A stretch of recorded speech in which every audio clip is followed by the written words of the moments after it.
Magandang umaga po sa lahat ng ating mga taga-subaybay, tagapakinig sa programang Bread of Life. Muli po ang programang ito ay sasahimpapawid sa pamamagitan po ng atin pong live streaming at ng atin pong YouTube channel. At ngayon pong umaga, muli tayo po ay magsasama-samang magsalo-salo sa salita ng Panginoon upang minsan pa ay ating namnamin ang masustansyang salita ng Diyos na nagdudulot ng kalakasan sa ating buhay espiritual. Pero bago po yon, tayo muna po ay manalangin at pangungunahan po tayo ng aking asawa, Sister Elisa, para po sa ating opening prayer bago po sa ating pong pangangaral. Sige. Hallelujah. Tayo po ay manalangin. Tunay nga po na sa umaga pong ito, napakabuti po ng ating Panginoon. Yes, Lord. Sapagkat patuloy po tayo niya binibigyan ng kalakasan physically, spiritual upang sa umagang ito ay mapakinggan natin ang kanyang mga salita na dadalhin ng iyong munting abang lingkod na ito, Panginoon. Pagpalain niyo po, Panginoon, ang mga makikinig ng salita mo sa umagang ito at ang mga makikinig sa iba pang mga iba't ibang dako ng lugar ng loob at labas ng bansa na naaabot ng mga salita mo ito, Panginoon, na siyang magbibigay kalakasan, Panginoon, sa kanilang mga buhay, physical, spiritual, o God. Tunay nga, Panginoon, na sa umagang ito, ikaw ang maitaas ng bawat isa at magsilbing kalakasan po ito sa amin, Panginoon, na ang salita mo, Panginoon, na siyang nagbibigay buhay sa amin upang patuloy ka namin, Panginoon, maparangalan. Upang patuloy ka namin, Panginoon, mapapurihan at dakilain, O Diyos, ng aming buhay, O God. Panginoon, marami pong salamat sapagkat napakabuti mo po sa araw na ito, sa umaga pong ito, na patuloy niyo po kami, Panginoon, binibigyan ng kalakasan at buhay. Salamat po, Panginoon, sa umagang ito. Purihin ka, pagpalaan niyo din po ang Bread of Life na ito, Panginoon, ang programang ito, Panginoon. I-bless niyo po, O God, lalong higit sa lahat, Panginoon, ang mga makikinig at mga kapatid sa pananampalataya, Panginoon, at iba't ibang denominasyon, Panginoon, na aabutin, Panginoon, ng mga salitang ito na ipapahayag, O Diyos, ng iyong abang lingkod na ito. Lord God, basbasan niyo po kami, Panginoon, ng iyong banal na dugo mo, Jesus, at baluti mo kami ng iyong makapangyarihan, O God, ng iyong mga salita mo, Panginoon. I-bless niyo po, Panginoon, ang lahat ng mga makikinig, O God, at mga taong maaabot ng tinig na ito, Panginoon, na mga salita, Panginoon, na siyang magbibigay kalakasan sa amin sa umagang ito. Purihin ka, Panginoon, dakilain ka, O Diyos. Pagpalain niyo po, Panginoon, ang bawat isa sa amin sa pangalan ni Jesus na aming Panginoon at tagapagligtas. Amen. Amen. Purihin po ang Diyos at tayo po ay magpapatuloy na sa atin pong programa sa pagsasahimpapawid po ng atin pong Daily Bread, na kung saan ito po ay ating isinasagawa every 6 a.m. in the morning dito po sa Pilipinas, pero po sa Amerika, alam ko po hapon po, at sa iba pa pong mga bansa ay iba ho ang kanilang oras. Gayunpaman, anumang oras ngayon dyan sa lugar na inyong kinalalagyan, mapagpalang araw ang pagbati ko sa inyong lahat, at tayo po ay magsama-sama sa napakahalagang gawain. Ito po ay ang pagsasalo-salo sa salita ng Diyos na siyang kalakasan ng ating buhay pananampalataya. At muli po, mga minamahal kong mga kapatid at kamanggagawa, ako po ay babati po sa atin pong mga taga-subaybay dyan po sa Amerika, sa California, sa San Jose, sa Daly City, Sacramento, dyan po sa Hayward, sa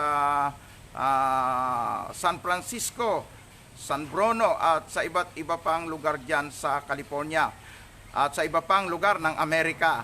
So, salamat sa Panginoon na mayroon po tayong ganitong programa na kahit po magkakalayo ang ating distansya, para pong tayo ay magkakapitbahay lang, dahil naibabalita ko at naipapahayag ko sa inyo ang mensahe mula sa salita ng ating Panginoon.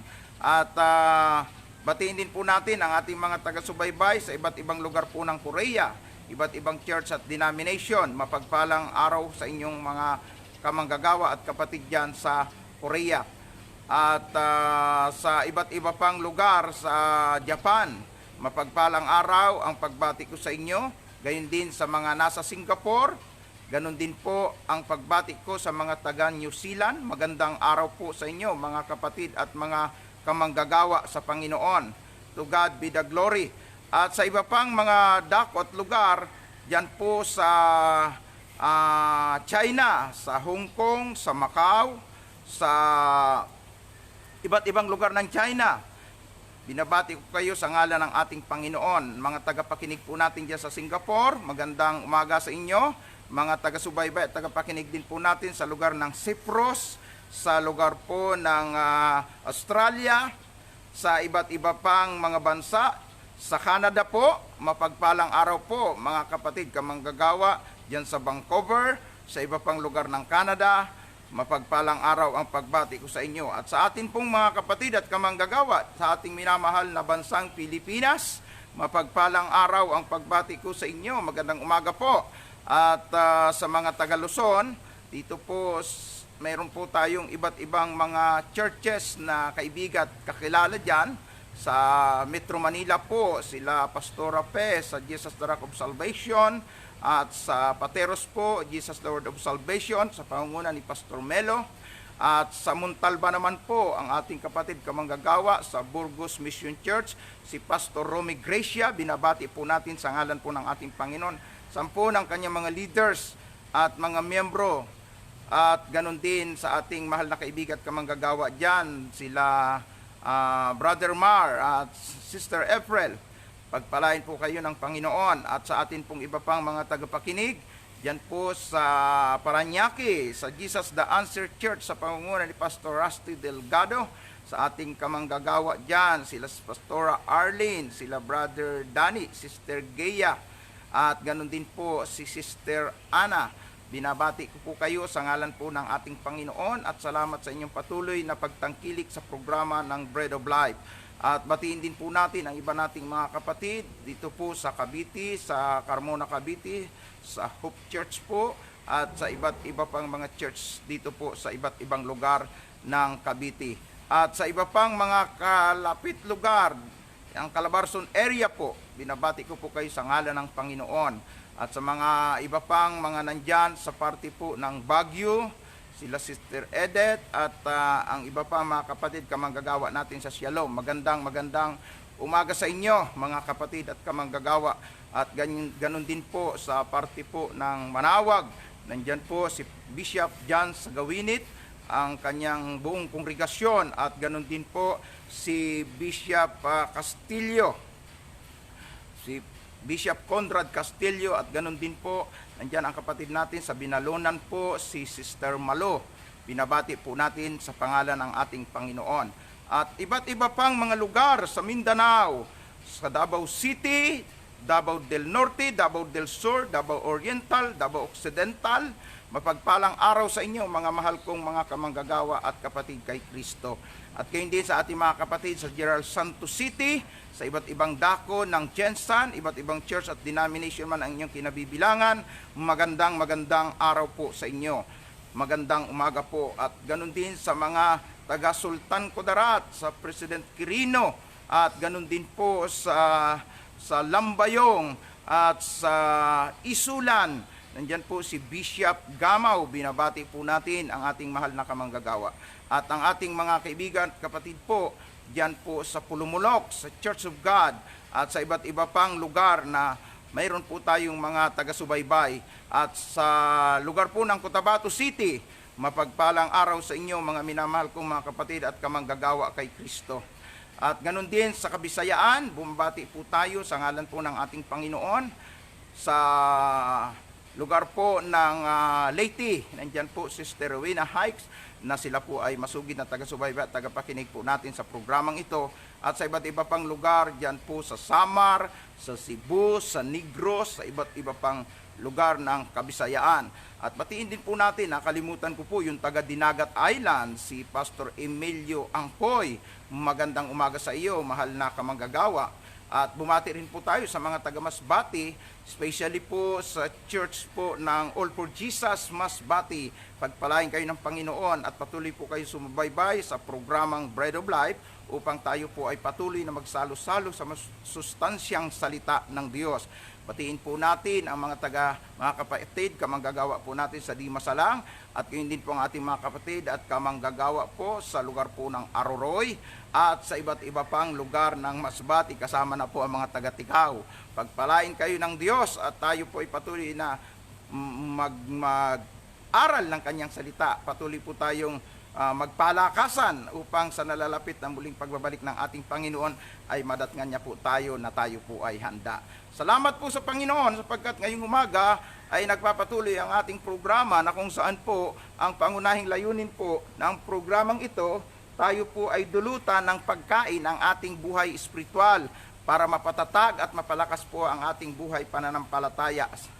At ngayon po ay aaral po tayo sa Book of Revelation. Sabi ko nga sa inyo, ang Book of Revelation o aklat ng pahayag ay sinulat ni Juan nung siya po ay naka-lockdown doon sa pulo ng Patmos. At tayo po ay tumalakay na po.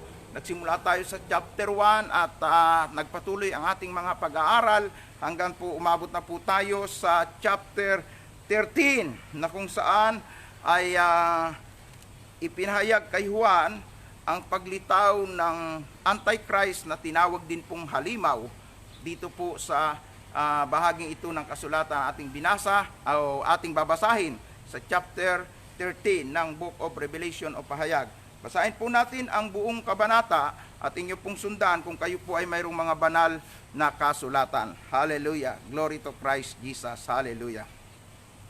Sabi nito, pagkatapos may nakita akong halimaw na umahon sa dagat, 7 ang ulo nito at 10 ang sungay.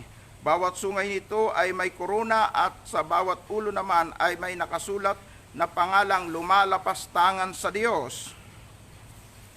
Ang halimaw ay parang leopardo at may mga paang katulad ng sa oso. Ang bibig niya ay parang bibig ng leon. Ibinigay ng dragon sa halimaw ang kanyang kapangyarihan at trono upang maging malawak ang kapangyarihan nito. Nakita kong isa sa mga ulo ng halimaw ay parang pinatay, ngunit gumaling na ang matinding sugat nito. Kaya humanga ang mga tao sa buong mundo sa halimaw at naging tagasunod nito. Okay, tayo po ay magpatuloy. Sinamba nila ang dragon dahil siya ang nagbigay ng kapangyarihan sa halimaw. Sinamba rin nila ang halimaw at sinabi, wala nang makakatulad sa halimaw, walang makalalaban sa kanya. Hinayaan ng Diyos na magsalita ang halimaw ng kalapastanganan laban sa kanya at maghari sa loob ng 42 buwan. Nagsalita siya ng kalapastanganan laban sa Diyos, laban sa pangalan ng Diyos sa kanyang tahanan sa lahat ng nakatira sa langit. Hinayaan din ang halimaw na makipaglaban at talunin ang mga pinabanal ng Diyos at binigyan din siya ng kapangyarihang maghari sa lahat ng tao sa buong mundo, anumang angkan, lahi at wika at bansa. Sasambahin siya ng lahat ng tao sa mundo na ang mga pangalan ay hindi nakasulat sa aklat sa listahan ng mga taong binigyan ng buhay na walang hanggan, bago pa man lalangin ang mundo. Ang mga pangalan nila ay hindi na nakasulat sa aklat na ito na hawak ng tupang pinatay o ng kordero, walang iba kung hindi ito po si Kristo. Kayong nakikinig, pag-isipan ninyong mabuti ang mga bagay na ito.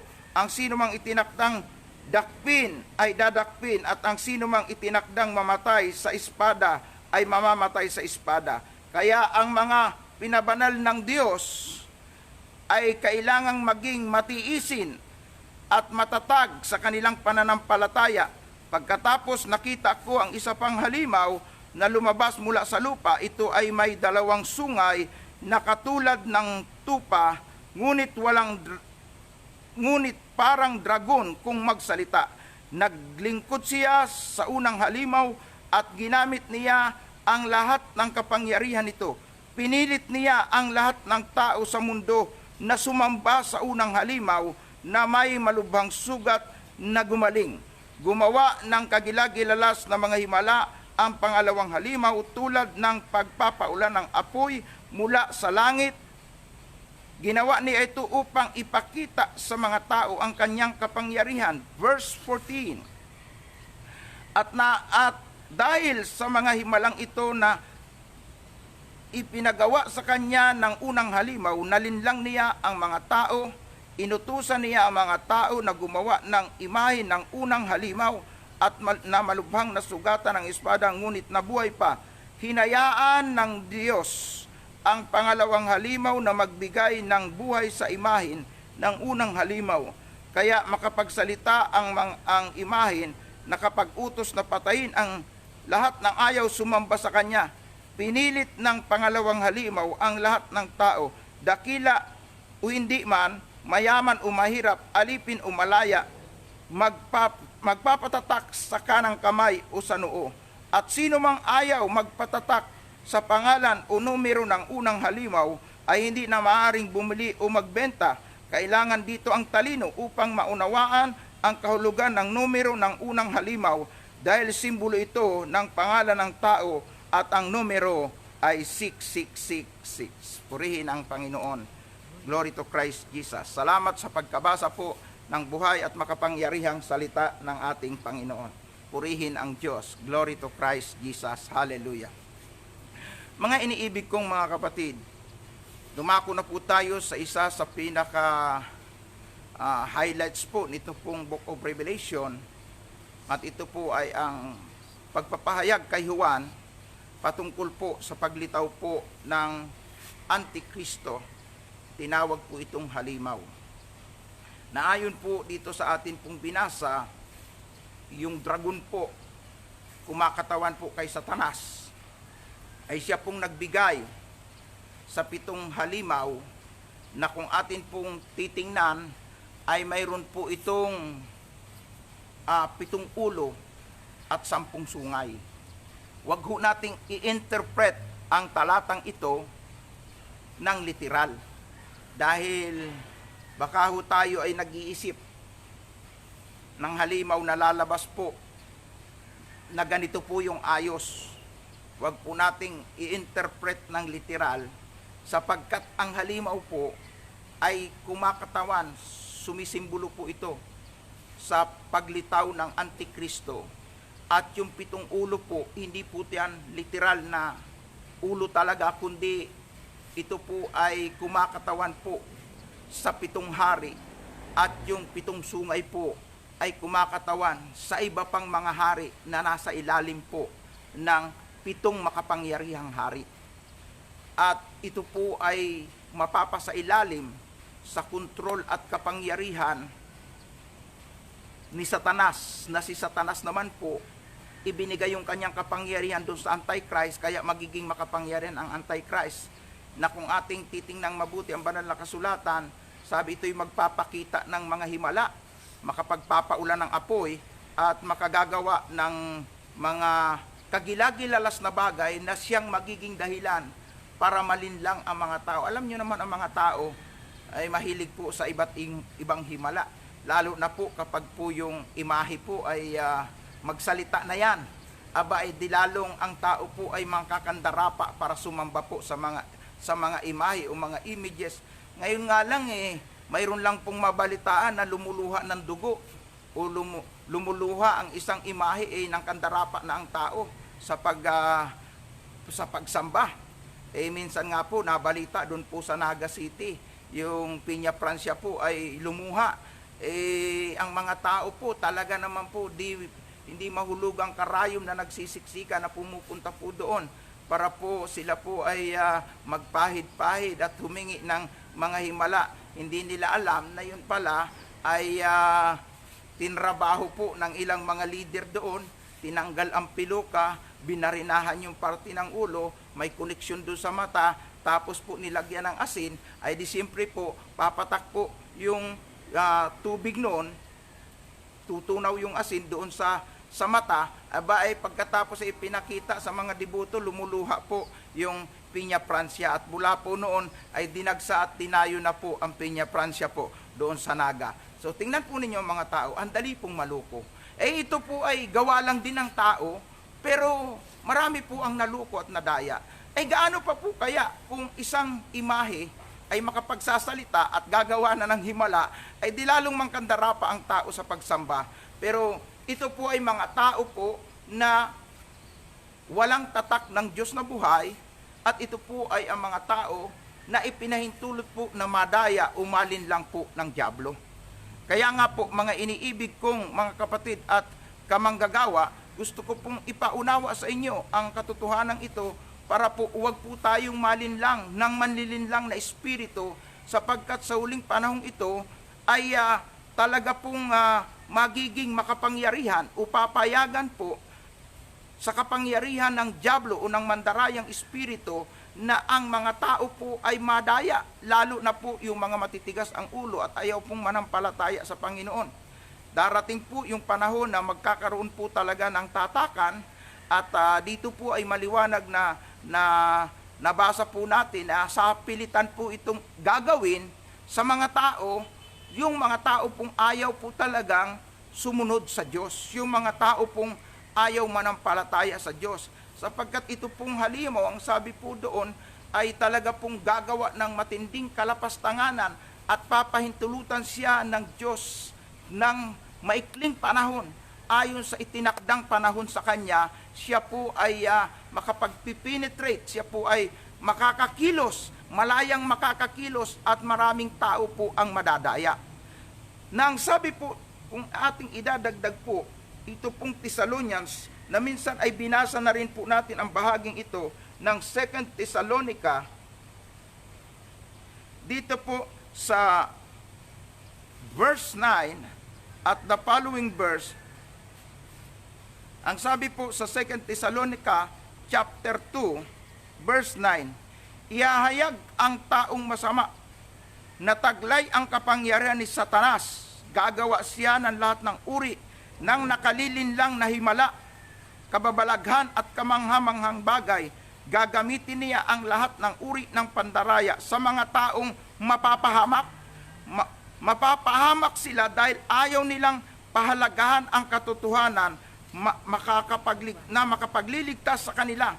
Kaya pinabayaan na lang sila ng Diyos sa matinding pagkalinlang para maniwala sila sa kasinungalingan, at sa gayon ay maparusahan ang lahat ng ayaw maniwala sa katotohanan at nagpakaligaya sa kasamaan.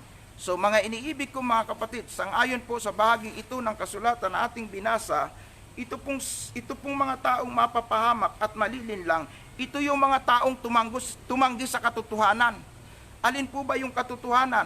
Ang katotohanan tungkol sa salita ng Diyos, ang katotohanan tungkol kay Kristo, ang mga katotohanang ipinangangaral ng mga mangangaral mula sa mga banal na propeta, ganun din sa mga apostoles, ganun din ang mga katotohanang ipinapahayag ng mga evangelist, ng mga pastor, ng mga mangangaral ng salita ng Panginoon. Yung mga taong nang maging matigas ang ulo, mga taong nagbaliwala, mga taong hindi nagpahalaga sa mga aral at pangaral mula sa salita ng Panginoon, sila po yung madadaya. Na dapat po sabi doon ay maliligtas sana sila kung tinanggap nila, kung inibig nila, tinangkilik nila ang katotohanan. Ito po walang iba kung hindi ang salita ng Panginoon. At dahil nga ang tao ay hindi tumanggap, pinagmatigas ang puso, yung iba ay namimiluso po pa, yung iba ay grabe ang kapit sa kanilang mga relihiyon, grabe ang kapit sa kanilang mga kinagisnan. Ang sabi po doon, kapag pinayagan na at malaya ng kumilos ang Antichrist, sila yung mga taong madadaya, sila yung mga taong malilinlang, at sila yung mga taong matatatakan ng tatak ng Antichrist. So alam ho ninyo mga iniibig ko mga tagapakinig, iba't iba po ang mga lumalabas na paniniwala at mga haka-haka tungkol po sa paglitaw ng Antichrist. So, matagal-tagal na rin po na minsan ay nabasa ko sa ilang mga lathalaan na inilabas po ng ibang mga sekta na sabi nila ay yan ikang magiging Antikristo, nalilitaw ika, ay yan ika ay yan ika ay ang Pope, may mga haka-hakang ganon. Ang dahilan po, dahil po may sinuot po ang Pope o sinusuot ang Pope na isang sombrero na may tatak pong Vicarius Filii o Vicarius Filii, na iyon po kapag sinumat total mo at ginamit mo po yung Roman number, ay lalabas po doon ang 666. Pero meron din naman pong mga ilang naglabas po ng lathalaan na ito pong si Felix Manalo ay 666 din po, sapagkat yung salitang Felix ay Latino, at pag sinalin mo din sa wikang Latin yung Manalo, dahil yun ay Tagalog, yun ay Vencedora. Pag tinutal mo yung Felix Vencedora, 666 din po ang lalabas. At ngayon din po ay mayroon pong mga lumilitaw, lalo na po sa paglaganap ng coronavirus, na ang tao po ay patatatakan sa pamagitan ng tinatawag yung vaccination na tinatawag, na ang itatatak naman po dito ay 66, kaya lang 4 na 6 naman ito. At ito po ay alam ng marami yan sa mga laging nagbabasa, nag-aaral, sa mga Facebook po, naka-upload po dyan na ang promotor dito ay ang Illuminati, at pangunahin po dyan ay si Bill Gates, na siya po yung gustong mag-implement ng tinatawag na 6666, na ito po ay isang vaccination na ilalagay din po maaaring dito po sa kamay at dito po sa noo. Nang sabi nila, wag nga pong magpapatatak nito, sapagkat ito po ay pag-i-implement na ng katuparan, o ito po ay implementation na ng Antichrist para ariin yung mga papuntang impyerno, na sila po ay makatanggap ng tatak na ito. Pero sa bawat mga panukala at mga inilalabas na paglalathala patungkol sa Pope, patungkol kay Felix Manalo, o patungkol sa implementation ng vaccination na ang itatatak ay 4 na 6, masasabi ko po na lahat ng ito ay posibleng may kaugnayan po dito po talaga sa darating na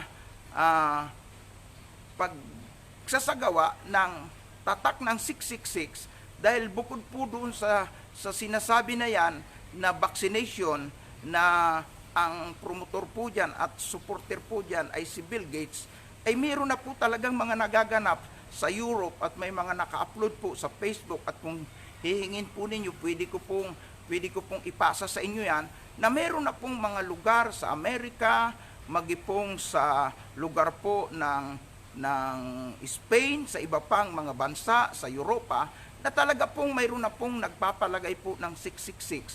At ito po ay sabi nila ay nagkakaroon ng malaking pribilehiyo yung may mga tatak nito, dahil wala na silang masyadong struggle, kahit wala po silang dalang pera. So kaagad na yung lahat ng information tungkol sa kanya, pera niya sa bangko, ay nandoon na sa nakalagay na microchip sa kanila. So ito po ay masasabi ko po na preparasyon talaga ito sa gagawin pong malakihang operation ng dyablo para po ang tao po ay maangkin at matatakan. At sabi ko nga sa inyo, kung ang Espiritu Santo ay porsigidong kumilos para matanggap, upang ang mga tao ay makatanggap ng tatak ng Espiritu Santo sa paraan ng pangangaral ng salita ng Diyos, na yung lahat ng mga tatanggap at maniniwala, makakatanggap po sila ng tatak ng Espiritu Santo. Kung ang mga Kristiyano o ang mga taong nasa panig ng Diyos ay porsigidong maisagawa ito, ay gayon din po ang dyablo, sapagkat napag-aralan po natin sa Revelations chapter 12, kaunting panahon na lang po ang kanyang ilalagi, at yung kaunting panahon na yon, sisikapin niya na yung mga tao na tumanggi sa Diyos, hindi tumanggap ng katotohanan, lahat po sila ay malinlang, para sila po ay matatakan, at sila pong lahat ay maibulid sa impyerno. So may mga ilang mga ipinaabot po sa akin na mga ilang information, at timbangin po ninyo kung ito po ay makatotohanan, sapagkat ito'y ilang paalaala lamang sa atin pong mga Kristiyano, sa ating mga mananampalataya, at tayo po ay malaya po na magsuri. Pero ano pa man, mahalaga po ay lagi po tayong handa. At ito pong paalaalang ito ay patungkol po ito sa paglaganap ng coronavirus o COVID-19 na kung saan ito raw po ay simula na ng pagpupursigi sa mga tao na matatakan para po sila ay maihulog sa impyerno. Pakinggan po natin at babasahin ko po ang nailathala po ito sa Facebook, pero sabi ko timbangin natin kung ito talaga ay makatotohanan, malaya po tayo. Pero mabuti na po yung meron tayong ideya tungkol sa bagay na ito. Okay. Sabi doon, umiiral na ang panunuhol ngayon sa mga companies at media para isagawa na ang pangkalahatang bakuna na pinaniniwalaan na ito po ay yung pagtatatak. May dalawang component ito, future vaccine na hindi pa tinutukoy, ito po ay hindi pa inilalabas. Pero ang pangatlong vaccine, ito po ay ang squalene, ay ibig sabihin ay na-discover na, nandiyan na. Ang COVID-19 means Certificate of Vaccination Identity with 19. Ang 1 equals A at ang 9 equals 1 for A1 equals, ito po ay artificial intelligence. Hindi pala ito pangalan ng virus, kung hindi ito'y international plan para makontrol ang pagdami o para hindi lumaki ang population. At sabi dito, at na-develop ito mga 10 years o mahigit pa, na ilunsad ito last January 2020 during the last Davos. So hindi ko po masyadong ano po yung Davos. So dito po ay nakalagay po, huwag tayong sumunod o huwag tayong pasakop. Pagkatapos ng 70 araw, ang virus na ito ay hindi na maging active. Kaya nalalampasan natin ito, kaya naman nagkakaroon ng tinatawag na reactivates ang virus na ito kasi humihina ang immune system natin na ito ang dahilan kaya kailangan tayong magkaroon ng bakuna. Ayon sa kanila. Okay. Ang plano talaga nila ay i-inject sa atin, totoong ibababa na at ang mga tao na mai-injikan nito ay talaga mahuhulog sa impyerno. Iyon po ang sinabi po ng ilang naglathala. Ang target nila ay madaming mabawas na tao, mahigit 80% ang mga mapapasama. Ito naman yung 5G na install sa mga city sa buong mundo ay para ganong humina ang ating immune defense.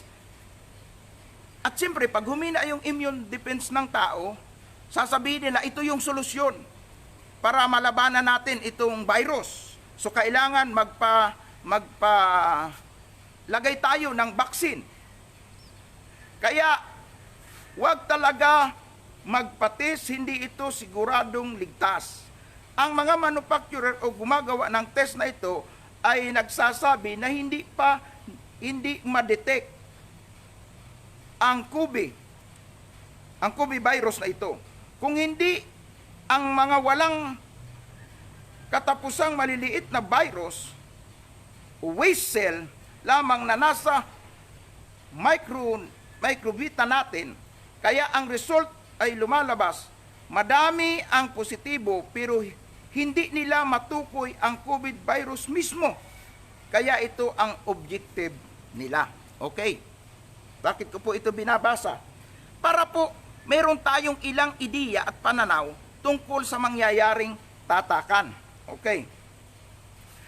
Ang reason ngayon, una ilalabas ang mga bata kasi hindi nila ma-impose ang test sa mga matatanda. Sa kabila nito, last May 11 sa France ay nagkaroon na ng mass screening sa lahat ng mga school ay 700,000 per week. So ibig sabihin, ang implementation ng vaccine ay magsisimula o gagawin nila sa mga bata. Dahil, siyempre, lahat ng mga magulang gustong magpaaral ng mga anak. So sasabihin naman sa mga paaralan, ay hindi kayo pwedeng pumasok sa school kung wala kayong vaccine. So dahil yung mga magulang gusto ay mapaaral ang kanilang mga anak, ay di papayag silang magpatatak ng vaccine. Yan po ang problema natin ngayon mga Kristiyano. Bakit po? Ay siyempre, lahat po tayo porsigidong magpaaral eh. Ay ngayon, kung marami kang mga anak, lalo na yung mga maliliit pa, ay kung hindi tatanggapin sa school kung walang vaccine, ay di paano yan? Salamat na lang, mayroon pong mga Christian school ngayon. Siyempre, nasasala nila. At hindi nila basta i-implement ito. Kung ano man ang magiging punishment o kung ipapasara yung school, ay hindi ho natin alam yan. Basta po, ang pag-implement ng pagtatatak ng vaccine, ay gusto ko pong ipakita at ipaunawa po sa inyong lahat na sabi po dito ay sisimulan sa mga bata. So, ibig sabihin, inihahanda na itong henerasyong ito, lalo na yung mga bata, para sa mga darating pang mga taon, makontrol po sila. Makontrol sila. Dahil lahat ng may tatak, makukontrol na po yan. Pag ikaw ay natatakan, kasi sinasabi nilang, ito ay yung 4 na 6, eh hindi, wag ho tayong palin lang, baka pinalabas lang nila na 4 na 6, pero talagang yan na po yung 666. Pero ito po ay mga haka-haka at opinion pa lang, pero ganun pa man, lahat tayo ay dapat naghahanda at lahat po tayo ay maging mapagbantay dahil ang sabi dito ay gagamit ng pandaraya, ibig sabihin lilinlangin ang tao para ang tao ay matatakan. At sa ayaw at sa gusto nila, magpapatatak sila. At sa bandang huli, kung wala silang tatak, ipipressure sila na hindi sila pwedeng magbili at magpabili. Ay sa mga tao po, lalong-lalo na yung mga sanay sa syudad at laging ATM ang gamit at ang pera nila ay nasa bangko. So, hindi mo basta makuha yung pera mo sa bangko o hindi ka makapamili. Kasi, di ba, uso na ngayon na kahit wala ka dalang pera, basta't may pera ka sa bangko, may ATM ka, o punta ka sa grocery, kunin mo yung lahat ng gusto mong kunin. Basta't ito hindi pa susubra doon sa halaga ng nandun sa ATM mo. O pagkatapos, wala kang hawak na pera, ito yung tinatawag na cashless. Ibibigay mo yung ATM mo, isasalpak dun sa pinaka-reader na bumabasa ng ATM, makikita doon na mayroon kang pera sa bangko, mayroong pipirmahan ka, makakapamili ka na. So ngayon, kapag ikaw ay wala ng tatak, posibleng ang iyong ATM ay hindi magagamit. At darating po yung araw na papaltan yung mga ATM na yan at baka hindi na huyan ang gagamitin kundi yung tatak mo na. Ito yung itatapat dun sa pinakabumabasa kung ano yung record data mo at kung ikaw may pera sa bangko, dun yun makikita. So itatapat na lang yung kamay mo o kaya yung noo mo, merong, alam mo, sinasanay na yung mga tao ngayon, sasakay ka ng bus, lalagyan ka tututukan ka ng pinaka-spot, tututukan ka pagpasok mo sa mall, tututukan ka ngayon ng pinatawag nila laser gun na, itatapat sa noo mo. So, alam mo ninyo, ang aking pananaw dyan start na po na tayo ay sinasanay na sa ganyang style, kasi bandang huli, sa kamay o sa noo, doon na itututok yung pinaka-laser gun para makikita kung ikaw ay may tatak. Sa ngayon po kasi mayroon po akong isa pong nakita dito yung inilalagay po doon sa ID na pag wala po yun, di ka makakatransaksyon. So, hindi pa naman po ito 666, pero po ito po ay paghahanda na. At tayo po ay magkilos-kilos na at mag-usad-usad yung tinatawag nilang COVID tracker. Sa COVID tracker na yan, makikita po ninyo ito, yan. Yan po yung tinatawag na COVID tracker. So, hindi ka pwedeng makapasok sa mga mall at may mga transaksyon po. Isipin po ninyo, kukuha po ako ng pera sa Palawan, Pag wala po akong COVID tracker, so lilista ako doon. Pero pag meron ka na nito, madali yung transaksyon mo. So, itong COVID tracker na ito, may information ito na nakalagay tungkol sa pagkatao mo, kung ano yung identity mo. So ngayon, itong COVID tracker na ito, possible na ito ang nakalagay doon sa microchip, nandun lahat ng information mo, at kumpleto yon.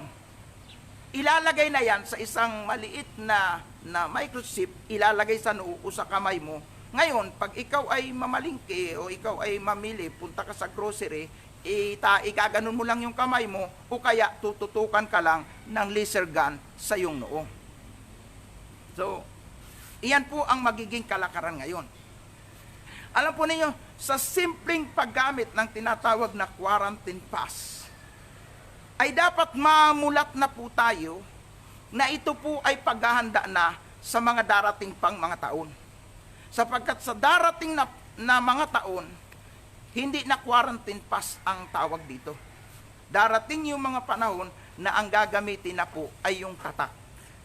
Kaya po, dapat nating malaman na tayo po ay nasa huling panahon na at yung paghahanda para po sa tinatawag nating rapture ay dapat lalo nating pag-ibayuhin, sapagkat ako'y naniniwala sa panahon na merong matinding operation na gagawin ang dyablo na pandaraya at panluluko sa tao, sa panahon na malaya ng pakikilusin at lantaran ng gagalaw ang Antichrist, dito po tayo irarapture. Sapagkat sinasabi ko sa inyo, ang salitang rapture ay mula sa salitang raptus, na ang ibig sabihin ay pagdagit o pag-agaw. Bakit aagawin? Kasi nga po ang mundo ay ibibigay na sa pamamahala ng Antichrist. At gusto ko pong ipaalam sa inyong lahat na hindi lahat ay mararapture. Mayroon pong mga maiiwan. Okay, balikan po natin ang ilang mga pag-aaral na nabanggit ko na nung nakaraan. Sa kwento po sa Mateo 25, gusto ko pong ipaunawa sa inyo, yung parabola tungkol sa 10 nobya na ang 5 ay matatalino at ang 5 ay mangmang. Nakapaghanda ang 5 matatalino, hindi hinayaang aandap-andap ang kanilang ilawan, laging puno ng oil, preparado sila, naglalarawan sa tao na hindi nagpabaya ng kanilang buhay espiritual, na nagisilang mainit sa larangan ng pananampalataya. Pagdating ni Christ, yung 5 naghanda, iyon ang nakuha. Pero yung 5 tinawag na mga babae din na naghihintay sa nubyo, naiwan dahil hindi nakapaghanda at tinawag silang mga hangal umangmang. Sa puntong ito, mga iniibig ko at mga minamahal ko mga tagapakinig sa programang ito, gusto kong ipaunawa sa inyo, minsan ay nabanggit ko na hindi lahat mararapture, halos 50-50. Sapagkat inilarawan nga, doon sa 10, 5 ang naiwan, 5 yung kinuha. Sa 2 gumigiling o gumagawa sa bukid, ang isa ay kukunin, ang isa ay maiiwan. So, naglalarawan na posibleng hatian. Hindi lahat ay mararapture, hindi lahat ay makukuha sa muling pagbabalik ng Panginoon. Anong mangyayari ngayon sa mga Kristiyano? Nobya sila, pero naiwan sila sa rapture. Ayan, maganda po na magkaroon tayo ng pagkaunawa tungkol dyan. Sila po yung papasok at makakaranas po ng paggugobyerno ng Antichrist. Pero sa panahong nalaman na nila na nagkaroon na ng rapture, sila po yung tatayo sa pananampalataya. Naiwan sila, kaya lahat ng paraan gagawin nila para sila po ay hindi masakop ng Antichrist. Kasi Kristiyano sila, may alam sila, kaya lang hindi sila naging prepared, naiwan sila. At sila po yung sinasabi dito na may nakatakdang mamatay sa tabak. May nakatakdang mabihag. Ang nakatakdang mabihag ay mabibihag nga. Ang nakatakdang mamatay ay mamatay sa tabak. Ang tawag po doon, Christian martyr in the last days. Kasi mayroon na ding mga martyr na Kristiyano nung panahon ng mga apostolis, yung mga apostolis na namatay at mga mananampalataya, sila po ay tinawag nating mga martir, katulad nila Esteban na pinagbabato dahil sa kanilang pananampalataya, katulad nila Pedro na sila po ay pinatay na si Pedro po ay ipinako na patiwarik, si Pablo pinugutan ng ulo, ang iba pang mga apostol, iba't iba ang pahirap na ginawa sa kanila, pero hindi sila bumitaw sa pananampalataya, kaya ang tawag sa kanila ay Christian martyr. Pero po, meron din pong Christian martyr sa huling kapanahunan o sa last days. Ito po yung mga maiiwan sa rapture, na dahil nagkaroon na ng rapture, yung palamig-lamig ay bigla pong magigising at malalaman nila hindi sila nakasama. Kasunod noon ay ang mundo ay nasa pamamahala ng Antichrist. Yung mga naiwan na hindi mga nakasama sa rapture, sila po yung daranas ng sabihin natin kung babagsak yung Great Tribulation period, o yung panahon na magkakaroon ng matinding kapighatian, at darating yung panahon na sa pilitang i-implement ng Antichrist yung kanilang mga patakaran, na ang sabi po sa banal na kasulatan ay papayagan sila, magtatagumpay sila, maging sa mga anak ng Diyos. May mga anak pa ng Diyos palang maiiwan, magtatagumpay sila na gawin ang gusto nila. Kaya nga, may nakatakdang pugutan ng ulo o mamatay sa tabak, may nakatakdang pahirapan, ibilanggo, at ibang mapapait na kamatayan, dahil yung iba, anuman ang gawin, hindi sila magpapasakop sa Antichrist, dahil alam nila eh. Kaya nga, nakakatakot, pag hindi ka nakasama sa rapture, ay ihanda mo na yung iyong sarili, kung paano mo iiwasan ang mga magaganap na pagpapatupad ng Antichrist. Ito po yung halimaw, na yung kapangyarihan ni Satanas nasa kanya, at itong halimaw na ito ay mayroong 7 ulo, mayroong 10 sungay, na kumakatawan po ito sa mga lider ng mga bansa, na siya po ang hahawak ng kontrol sa buong mundo. Sabi dito, sa lahat ng lahi ng tao, mahirap mayaman. So, sila yung hahawak ng kontrol sa buong mundo. Kaya hindi po malabo yung sinasabi na magkakaroon ng one world religion at tinatawag na one world government. At iyan ay ipapairal o ipapatupad ng gobyerno ng Antichrist. At sa pagpapatupad po ng gobyerno ng Antichrist, na kung saan po ang mga promotor na magsasagawa po nito ay yung kilala natin ngayon na mga Illuminati, sapagkat yan ay mga committee na yan ay nag-aaral at gumagawa at talagang i-implement na gusto nila ay magkaroon ng tinatawag na one world government, one world religion, na kung saan po ang mga pagsamba tungkol sa Diyos, mga pag-aaral tungkol sa Diyos, mga pangangaral tungkol sa Diyos, yan po ay kanilang sasansalain at lalabanan. Kaya nga po, pag naiwan ka sa rapture, sasaluhin mo yung klase ng ganitong gobyerno, maliligtas ka kung hindi ka bibitaw sa pananampalataya, kung hindi ka magpapatatak sa tatak na gusto ng Antichrist. Amen. So yung ilang mga haka-haka, kasi hindi po ako pwedeng magbigay na ito na talaga, ito na yung totoo, ito na yung talagang Antichrist. Kasi sabi diyan, pangalan ng isang lalaki, at ito po ay 666, na ibig sabihin sa kabuuan ng kanya pangalan nandun yung 666. So hindi po ako nagbibigay ng final conclusion tungkol dito at sinasabing yun na nga, kasi nga maraming lumilitaw na haka-haka eh. Katulad halimbawa nung nasa sombrero ng Pope na Vicarious Filii, na kung saan ito po ay sinuma po, ito po ay 666. Tapos meron naman pong nag-aral na yung pangalang Felix Manalo, sapagkat sinasabing ito rin ay Antichrist dahil hindi nila kinikilalang Diyos si Kristo, at mas mataas pa ang level ni Felix Manalo dahil anghel daw si Manalo. So ibig sabihin, pinalalagay nila na ito ay Antichrist din dahil sinuma yung pangalan nito, mas tumutugma pa yung Felix Manalo. Yung Manalo po, ginawa pong Latino na Bensidura, kaya Felix Bensidura, ginamit Roman number, lumabas po 666.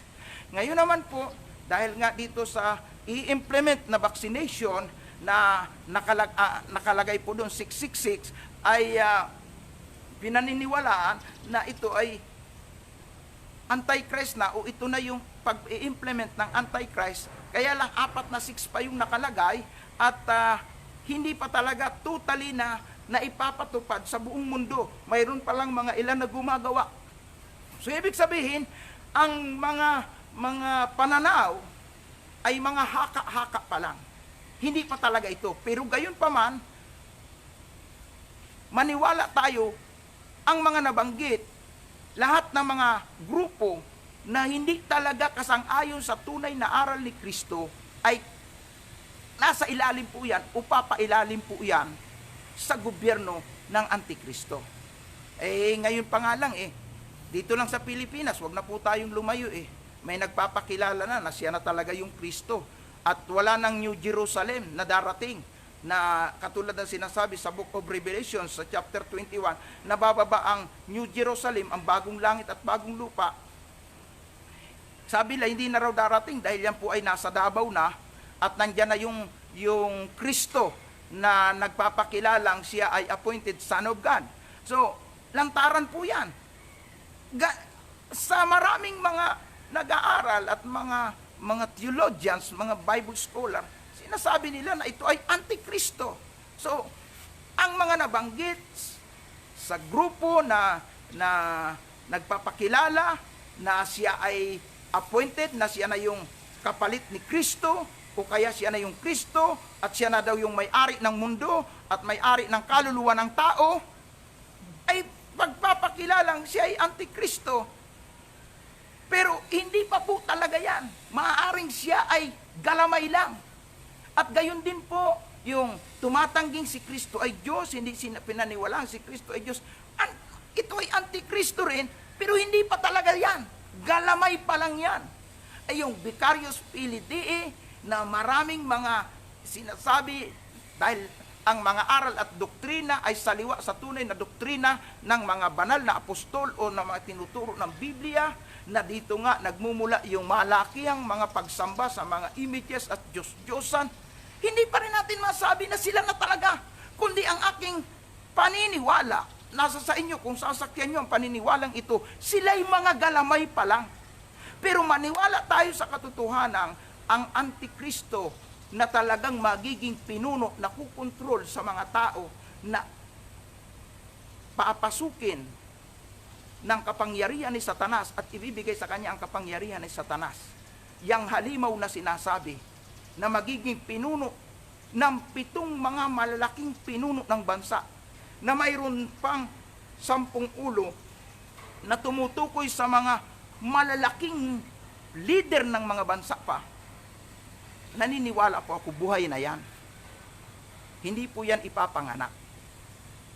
Hindi po yan ipapanganak pa lang. Yan ay naipanganak na at yan ay buhay na. At ito po yung katotohanan gusto kong sabihin sa inyo. Kung paanong si Kristo, di ba pinanganak si Kristo? Pero lumantad siya, malaki na siya, mahabang panahon na hindi po siya talaga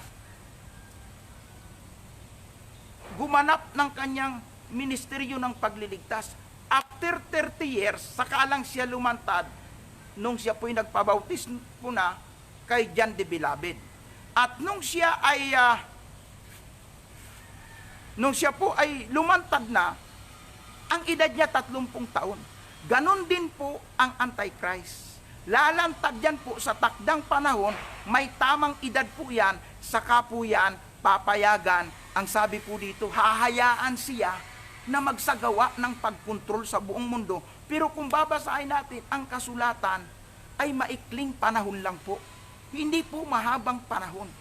Kaya nga po, doon sa panahon ng pag-implement, kung iyan ay 7 years na isasagawa, sa loob ng 7 years na yan, sa simula po ng mga taon, hindi mo makikita ang kanyang pagka-antikristo at pagka-demonyo.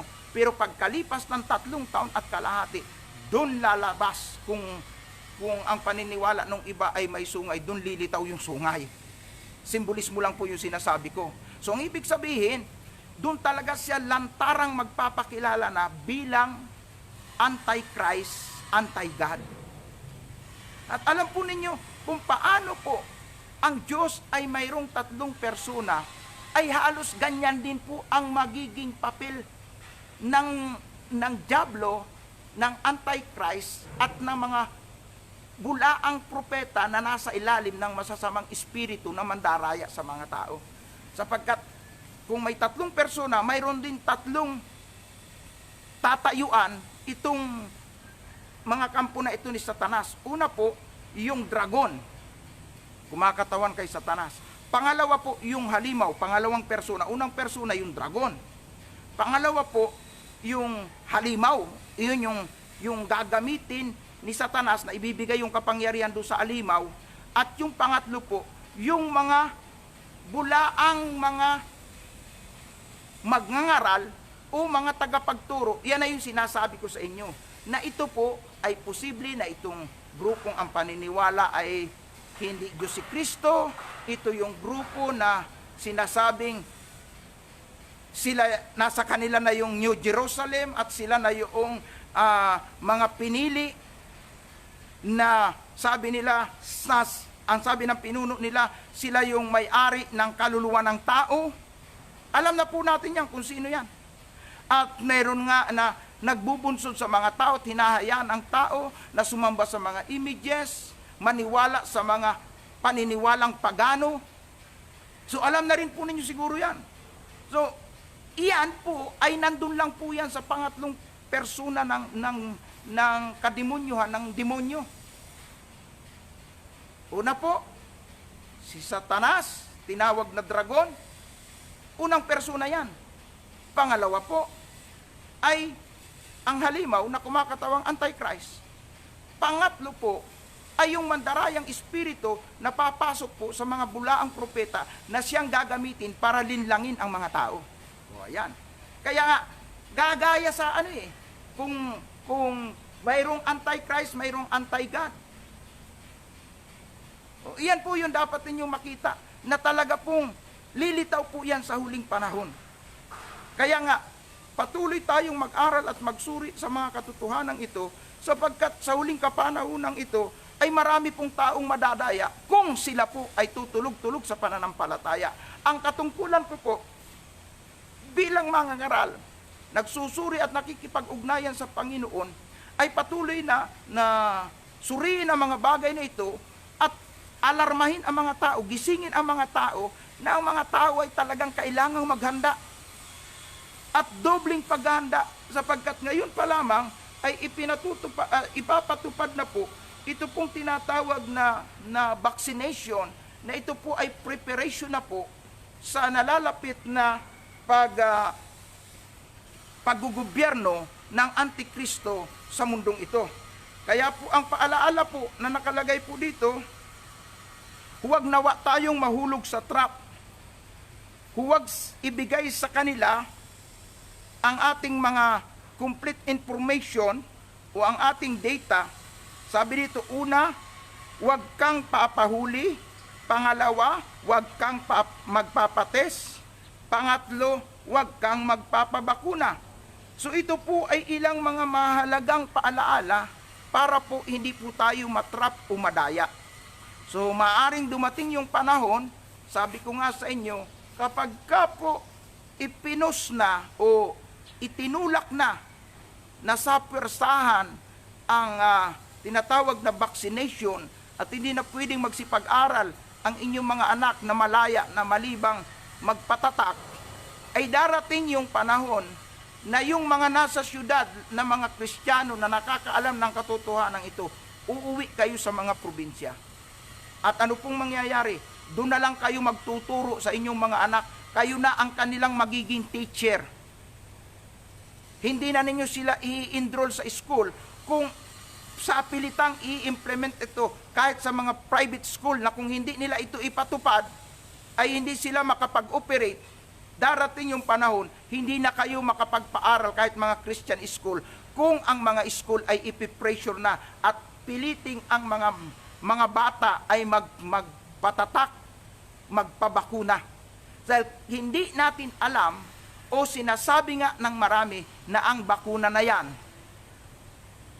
ay may chip o microchip na iyan po ay connected na po doon sa tinatawag na 5G network na iyon naman po ang magpapahina sa mga immune system na mga tao na magugulat na lang kayo mga bata pa nangamamatay na kasi may plano rin po ito na bawasan ang population sa mundo.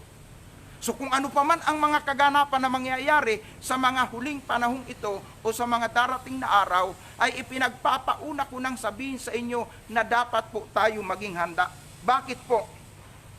Hindi ho kasi basta-basta pag tayo po ay natatakan. Ito po ang babala. Mga iniibig ko mga kapatid, mga tagapakinig ko. Narito po ang babala sa chapter 14 ng aklat po ng pahayag. Ang sabi po doon, verse 9 ng pahayag chapter 14.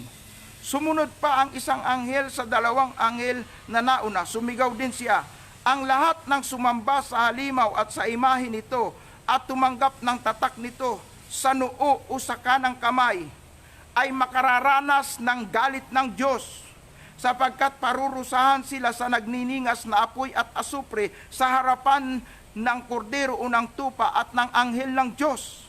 Verse 11.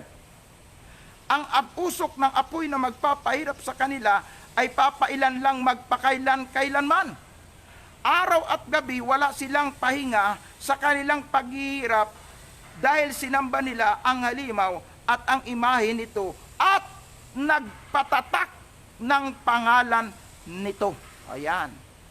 So, ibig sabihin, pag ang tao ay nalinlang, nadaya, natatakan, ang sabi po dito, sila ay talagang parurusahan at sasaluhin nila ang galit ng Diyos.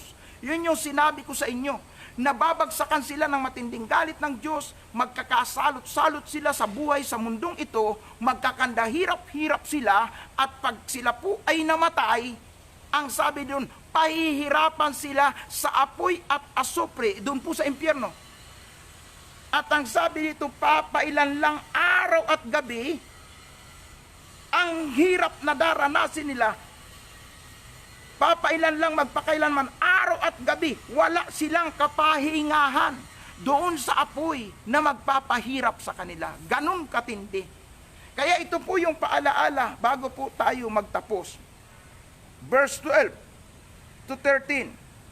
Kaya kayong mga pinabanal ng Diyos na sumusunod sa kanya mga utos at patuloy na sumasampalataya kay Jesus, kinakailangang maging matiisin tayo o maging matyaga tayo sa ating paglilingkod sa ating Panginoon, para wag tayong malinlang at manatiling mainit at maalab tayo sa pananampalataya, para yung espiritong mandaraya hindi makapenetrate sa atin.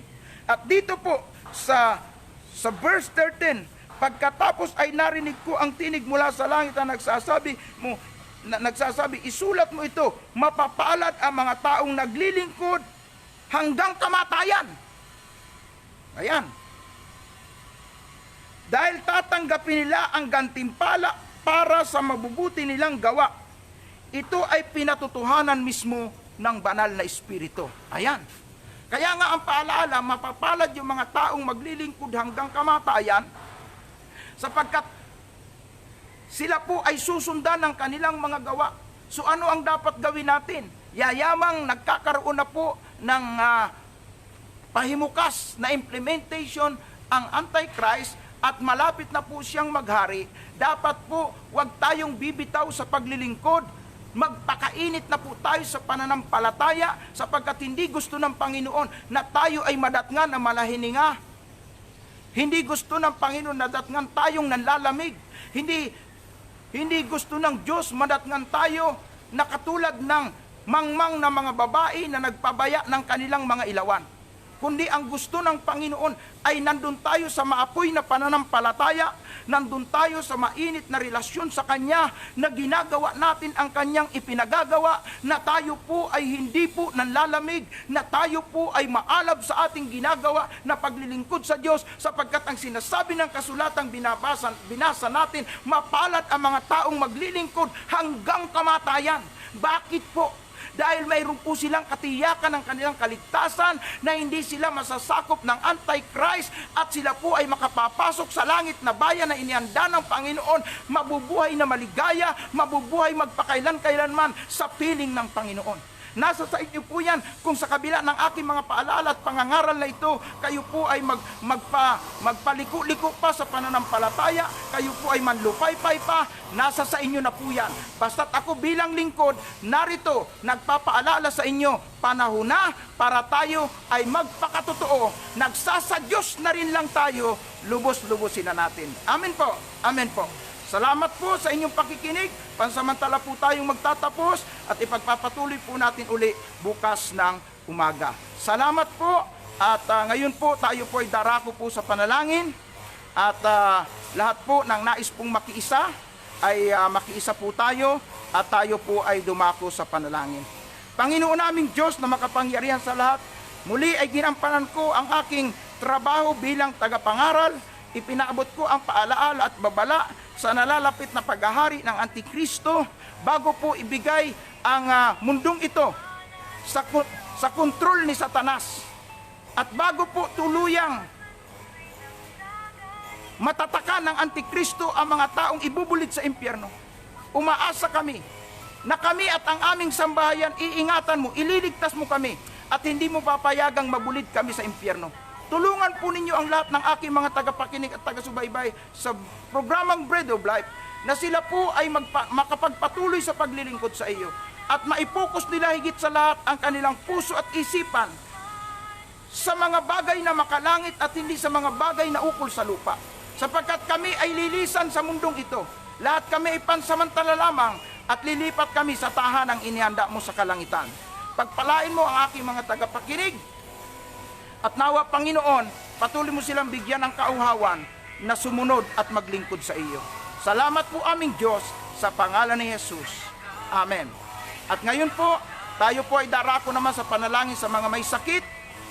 Lord, kami po ay sama-sama at nagkakaisa na nalangin. Anumang sakit karamdaman mayroon ang aking mga tagapakinig, hipuin po niyo sila na magsagaling sila sa kanilang mga sakit sa pangalan ni Jesus. Kasama na po ang aking asawa. Lord, tinatas ko po sa iyo na magkaroon na po ng solusyon, kagalingan ang tumor niya sa loob ng kanyang tiyan at makapanumbalik ang sigla at lakas niya at makasama ko pa siya sa paglilingkod sa iyo. Pagpalain mo rin ang mga tao na mayroong iba't ibang kahilingan. Ang iba po ay kaligtasan sa kanilang buong sambayan, sa kanilang mga relatives. Iligtas mo sila, Panginoon. Ang iba po ay nakakaranas ng paghihirap, ng kawalan. Tulungan po ninyo, iunat ang iyong mapagpalang kamay at tugunin po ang lahat ng kanilang pangangailangan sa pangalan ni Jesus.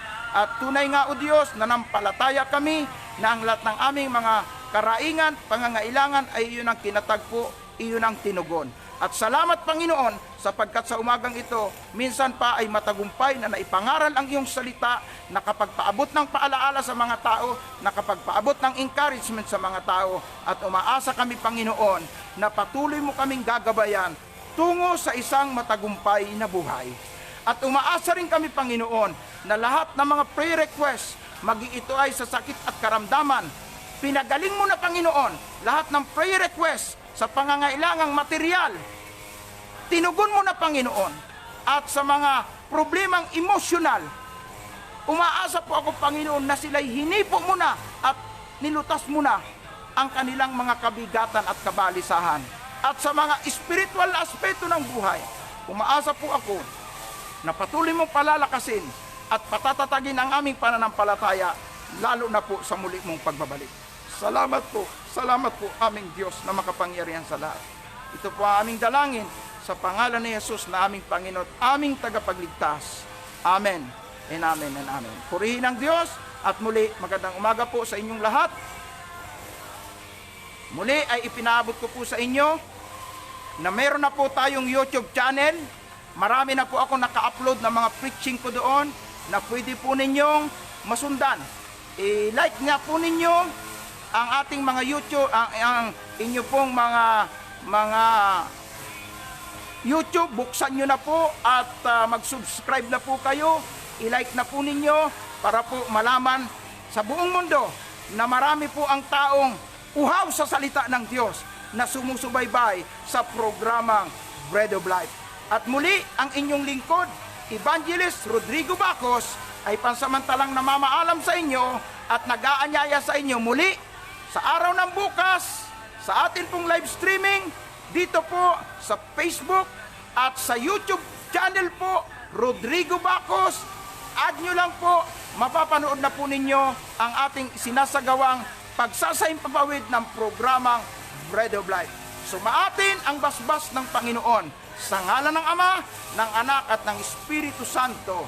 Amen. Pagpalain po tayo ng ating Panginoon. To God be the glory. Hallelujah.